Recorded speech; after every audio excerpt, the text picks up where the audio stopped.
নমস্কার বন্ধুরা, রাজরূপা ব্লগের আরেকটি নতুন ভিডিওতে আপনাদেরকে স্বাগত জানাই। 24শে মার্চ 2025 সালে আমি আমার একটা ড্রিম জার্নি শুরু করেছিলাম। আমি ঠিক করেছিলাম যে আমরা তিনজন মিলে স্কুটি নিয়ে মুকুটমণিপুর যাব, বাঁকুড়ার। আর এই জার্নিটা আমার কাছে ড্রিম এই জন্য ছিল, কারণ এই জার্নিটা হয়তো once in a lifetime. এরপর রাজরূপা বড় হয়ে গেলে আমরা তিনজন মিলে এইভাবে স্কুটি নিয়ে আর কোনো জায়গা হয়তো ঘুরতে যেতে পারবো না। তো প্ল্যান মতো আমার বাড়ি থেকে বেরিয়ে দুর্গাপুর হয়ে আমরা পৌঁছে গিয়েছিলাম বাঁকুড়ার বেলিয়াতোড়ে। বেলিয়াতোড়ে গিয়ে আমরা ব্রেকফাস্ট করি। তো বেলিয়াতোড়ের যে বিখ্যাত মেচা পাওয়া যায়, তো মেচা সহযোগে আমার ব্রেকফাস্ট কমপ্লিট হয়। তো আমরা ব্রেকফাস্ট করার পর আবার আমাদের জার্নিটাকে শুরু করি। রাস্তায় প্রচুর ধুলো ছিল, তো রাজরূপাকে দেখতে পাচ্ছ ছবিতে যে কিরকম ভাবে রাজরূপা পুরো মুখ ফুক সব বেঁধে আছে। তো এটা এইখানের পর আমরা আবার জার্নিটা শুরু করি। একদম বাঁকুড়া শহরের পাশ দিয়ে আমরা গিয়ে পৌঁছাই বাঁকুড়া ছাতনা হয়ে মুকুটমণিপুরে। তো মুকুটমণিপুরে পৌঁছে আমরা হোটেল খুঁজি। আমি যেহেতু আগে থেকে হোটেল বুক করে যাইনি, তবে হোটেলে আমি কিছু নাম আমি দেখে গিয়েছিলাম, সেই এক্সপিরিয়েন্স থেকেই আমি গিয়ে পৌঁছেছিলাম hotel Aranyak. Aranyak hotel and restaurant. Basically এটা একটা রিসর্ট। তো অসম্ভব সুন্দর একটা রিসর্ট। আমি আপনাদেরকে চলুন ভেতরটা দেখাই। তো এখানেই আমরা ছিলাম। তো এই রিসর্টের ভিতরটা অনেকটা স্পেস আছে। সামনে পুরো একটা গার্ডেন। ঠিক আছে, তো এই গার্ডেনের মধ্যে আপনার সাথে যদি কোনো ছোট ছেলে বা বাচ্চা ছোট ছেলে রয়েছে, তো তারা এখানে খেলাধুলা করতে পারবে। আর এটা হচ্ছে অরণ্যকের রেস্টুরেন্ট।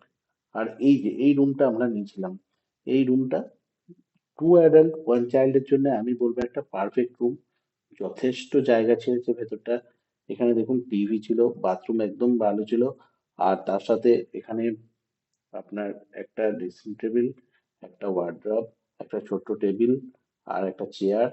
পুরো রুমের ডেকোরেশন থেকে শুরু করে সমস্ত কিছু ফ্যান্টাস্টিক। আর সব থেকে বড় কথা, এটা অনেক পকেট ফ্রেন্ডলি। এর রেন্ট ছিল মাত্র 1200 টাকা পার ডে। তো রুম থেকে বাইরে বেরোলেই আপনার সামনে পুরো গার্ডেনটা আপনি পেয়ে যাবেন। এই জায়গাতে একটা টেনিস কোর্ট আছে, এদিকে কিছু দোলনা আছে। তো সেখানে আপনি একটা কোয়ালিটি টাইম স্পেন্ড করতে পারবেন। আর এগুলো পুরো ভিলা টাইপের, একটা একটা আলাদা আলাদা করে রুম। তো সামনেটা মোটামুটি এরকম। আর আপনি যদি রিসর্টটার একটু সামনের দিকে যান, যেখানে আপনার রয়েছে রিসেপশন পার্টটা, তো ওই সামনেটাও এরকম ভাবে সুন্দরভাবে সবুজে সাজানো।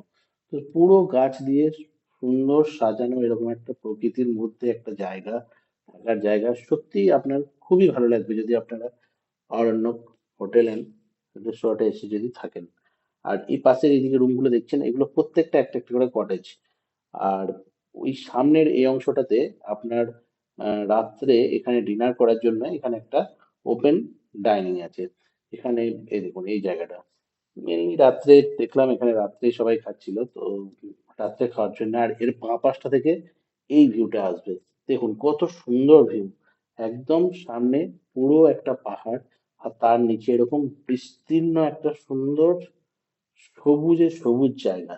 আর এখানে এগুলো বেশিরভাগই সোনাঝুরি গাছ, তবে এর ডান দিকটাতে পুরো পলাশ গাছ আছে। চলুন আপনাদেরকে দেখাই। তো এই যে রাজরূপা এই যে এসেই শুরু হয়ে গেছে দোলনায় দুলতে। সত্যি খুব ভালো লাগবে, জায়গাটা যথেষ্ট ভালো। আর এই দেখুন এই জায়গাটাতে ক্যামেরাটাতে কতটা এসছে। এইটা হচ্ছে পুরো পলাশ গাছ, ঠিক আছে। তো এখানটা সত্যি খুব সুন্দর। যদিও পলাশ একদম শেষের দিকে, তবুও বেশ বেশ সুন্দর জায়গাটা। মানে রিসোর্টের লোকেশন সত্যিই খুব ভালো। আর এটা ছিল রিসোর্টের রেস্টুরেন্ট পার্ট। আর এখানেই আমরা সেদিন লাঞ্চ করেছিলাম। তো রেস্টুরেন্টটা খুব সুন্দর দেখতে। দেখুন দেখলেই পরিষ্কার পরিচ্ছন্ন এবং ভালো। আর লাঞ্চ করেছিলাম, লাঞ্চ একদম সিম্পল। দেখুন ডাল, আলু পোস্ত, আর তার সাথে ছিল একটা ছেঁচড়া, আর সেই সাথে বেগুন ভাজা, আর চিকেন নিয়েছিলাম। তো রান্না বান্না একদম বাড়ির মতো। কোনো সময়ই আপনি এদের রান্না খেয়ে অত হেভি ফিল করবেন না। রান্না যথেষ্ট টেস্টি এবং খুব হালকা রান্না।